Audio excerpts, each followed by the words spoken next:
A kid ventures deep into the woods, hungry to experience the world and unlock its secrets. But it did not take long for him to realize that the world's got a vendetta against those who dare to examine it up close. The woods are more than treacherous. They're minefields, veiled behind the twisted facade of harmony. And the deeper you go, the more deadly surprises you stumble upon. While the mirage gets stronger and tightens its grip. One day, a thought came over him, and it hit him harder than he could ever hit himself. So, where exactly was all of this coming from? It felt heavy, a thick blanket of smoke. He can't make heads or tails of it yet, only recognize a nagging feeling that he's somehow interwoven into all of this. Maybe even into those very same woods he was so desperately trying to understand. The idea that he could be the silver lining in the fabric of his own human experience made him stop dead in his tracks. He now implodes inside himself, praying that his inner sanctum holds some other kind of order that he can decipher and eventually control. Or at least find something in there. Something that can shed light on how to navigate the perils of being a human being alone in these dark woods, where sleep is for the weak and silence is love. Little did he know, his inner world was a whole other beast. It lacked gravity, had no well-defined features, just a wild, lawless terrain. The kind of wilderness that reminds oneself of outer space, seen through the filter of a monkey mind, teases you with thoughts of freedom like nothing you ever dared to dream before. If only you could crack the code and understand its ways.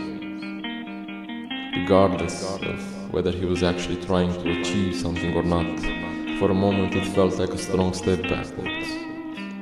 He woke up in the middle of a damn hurricane, and a sharp one at that, a thunderstorm of glass shards, razor blades, and fire. And as he sliced deeper into himself, the grip on reality slipped out of his hands, right through his scarred, shaky fingers. The forest turned into fragments of someone's wild imagination, along with everything else, which included himself. Bewildered, after letting everything soak in, tries to get a grip and convince himself that at least he's damn sure he exists. Yeah, that's right. He shuts out the forest and goes deeper into inner space. He wants to grasp what the hell it's like in there. What does it mean to be there? And how does one exist when the self unravels? At first, all he could encounter was a mind-bending maze. But then, out of nowhere, the exact place that all roads led him to up until that moment, clarity strikes right in a flash of lightning. Now he finally understands that he is the forest, and was all along. An old-timer marches into those very same woods, hungry to understand himself. He dances on the minefields he once dreaded as a kid. Head over heels for the all-encompassing mirage, he spends his time jumping over deadly traps and chasing danger into the darkest corners of the savage jungle. The forest, it embraced him for his guts, but it also taunts relentlessly, questioning, wanting to know why the hell he wants to know so bad in the first place. He perseveres.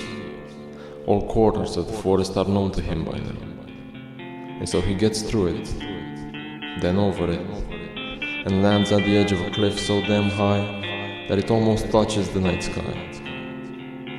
The intense wind pushes him off his feet, sending the clear message of sit down, old man, if you know what's good for you. He decides to comply, but lets his feet dangle above the abyss, off the side of the cold rocks, as an act of defiance towards both the roaring winds and the human condition. Most of his time up here was spent gazing over the ever-morphing intersection of worlds. There is one over the horizon, with all things that run, walk, stand and crawl. There's another one above, all under the cover of darkness and silence, as if to mask the pain, make it feel like home.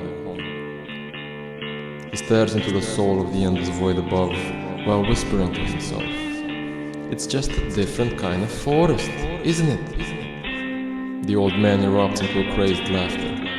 He laughs at all things, himself, the world beneath his feet, the bright shining stars reflected in his eyes, and violent roaring winds that numb the body and cut the bone.